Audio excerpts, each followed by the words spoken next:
Hey guys, so I wanted to share what I was working on currently because I'm taking a different approach to songwriting. I'm always experimenting with different things when it comes to working inside of Ableton.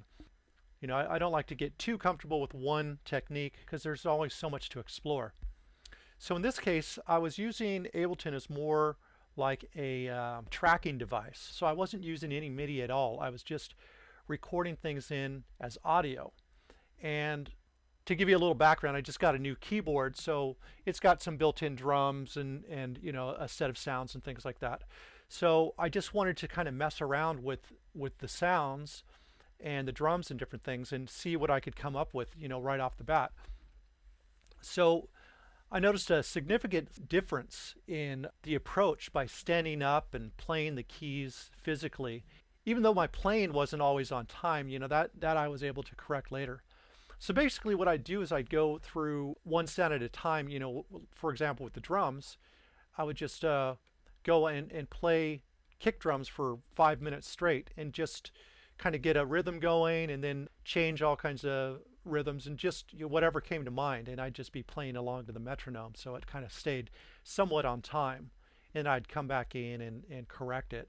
But it still keeps a really lively human feel, which I like. And I did that for a few separate sounds, claps and snares and another snare here that I ended up editing later. Let me first go ahead and play kind of this whole thing.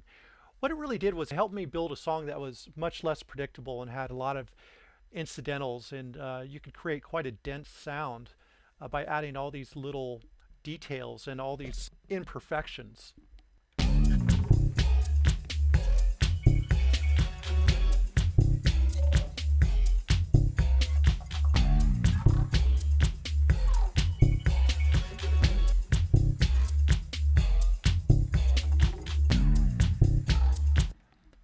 So that's it in a nutshell. It's just kind of a long loop right now, and I'll end up building this into the song. But basically, what I do is after recording, I'll warp the track kind of best I can, and then I'll find a bunch of different loop points with different patterns and rhythms. For example, if I come in, let me just come into this last one here. I could just play different parts of just this kick. So more of a straightforward here with a little pause. So I did that for a while, and then I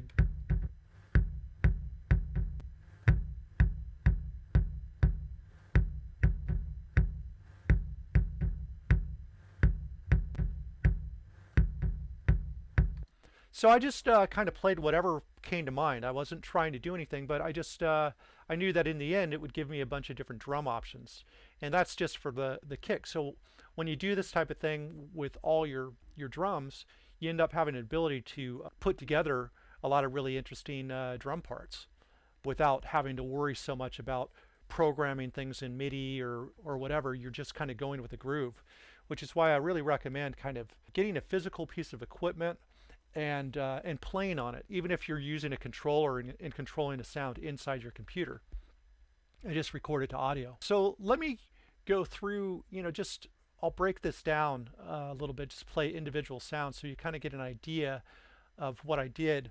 And with some of the other sounds, I just played with the mod wheel and pitch bend and just tried to create weird things that I could use or run through effects or whatever. Here I'll just go ahead and solo a part at a time.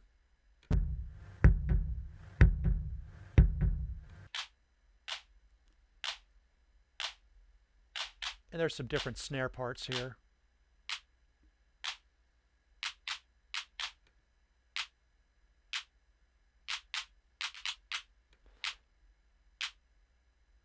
All right, and just a snare. But like I said, I just cut that out of a long session of just playing different snare parts.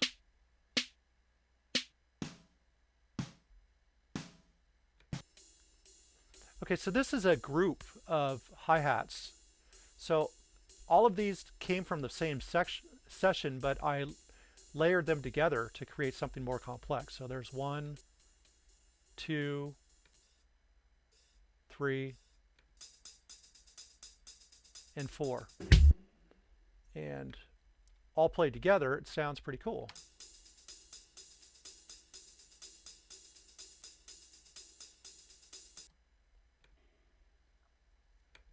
And then just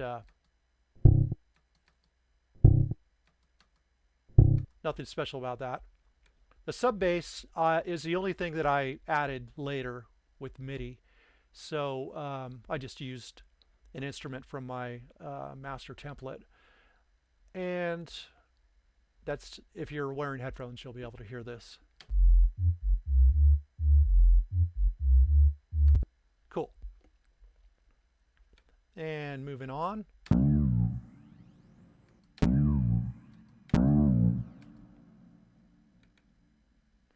And that's just running through some effects and stuff, just to create an interesting sound. I like kind of the phaser running through it. And this is another example of me layering a few different loops from the same little recording session of a sound.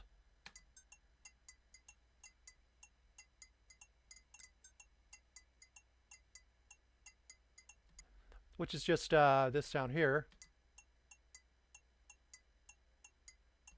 and this sound here.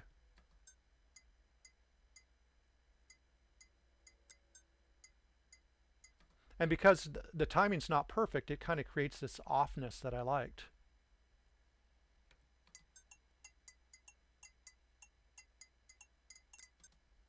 Cool. And let's see. Oh yeah, just another sound.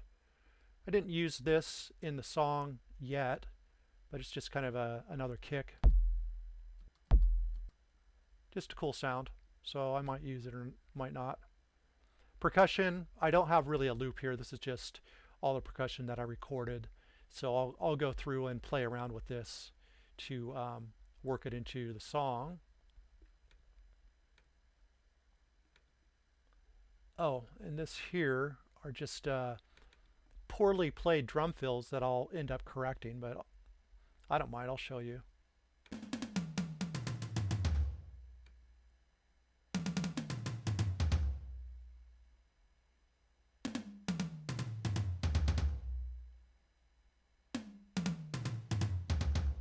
So I just did a bunch of different kind of fills and things like that with toms and stuff like that, which is great because in the future when I'm in need of a fill, you know, I'll be able to pick from a bunch. You know, after I basically correct the timing for the most part, and then just pick the best ones. This is just a sample that I grabbed, but this came off the synth as well.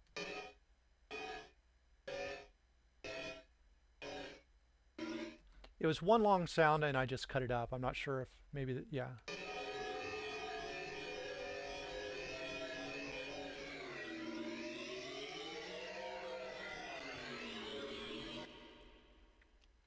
I thought that was an interesting sound, so I just played around with it.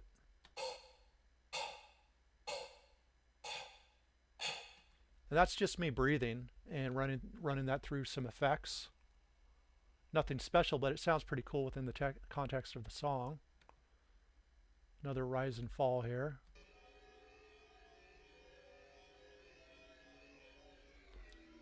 Added some panning and different effects here. And I really like this sound, so I played around with it for a while and made like a 16 bar loop of just different variations of this.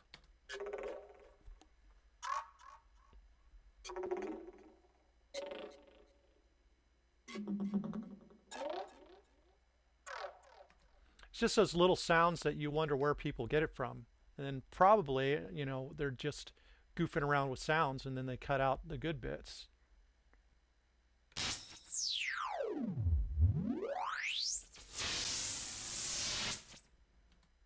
All right.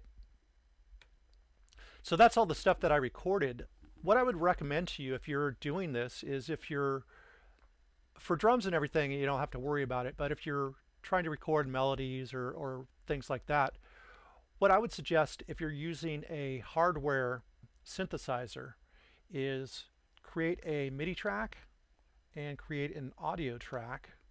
So this will record the MIDI from your keyboard, and then you'll also record your audio. So hit Command and you'll want to arm both of those at the same time. And then what I'll do is I'll drag in a scale rack. There we go. So we're not going to hear what the scale rack does the first time through, okay? So let me just solo both of these here, and I'll start the audio first, and then I'll start the MIDI.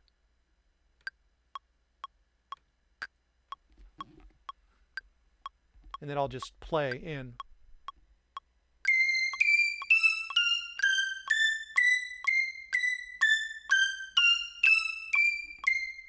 I know that didn't sound good at all, but that's not really the point. The point is that you're going to end up getting rid of this audio track here. So actually you didn't even need to record the audio track, sorry about that.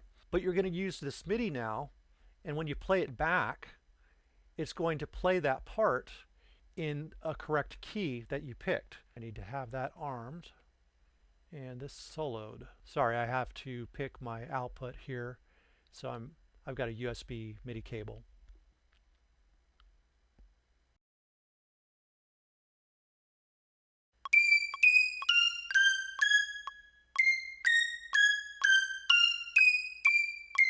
So what it does is it actually sends out the corrected notes that you could record in. So while you're playing around, just make sure to record into MIDI, and then you could send it back out.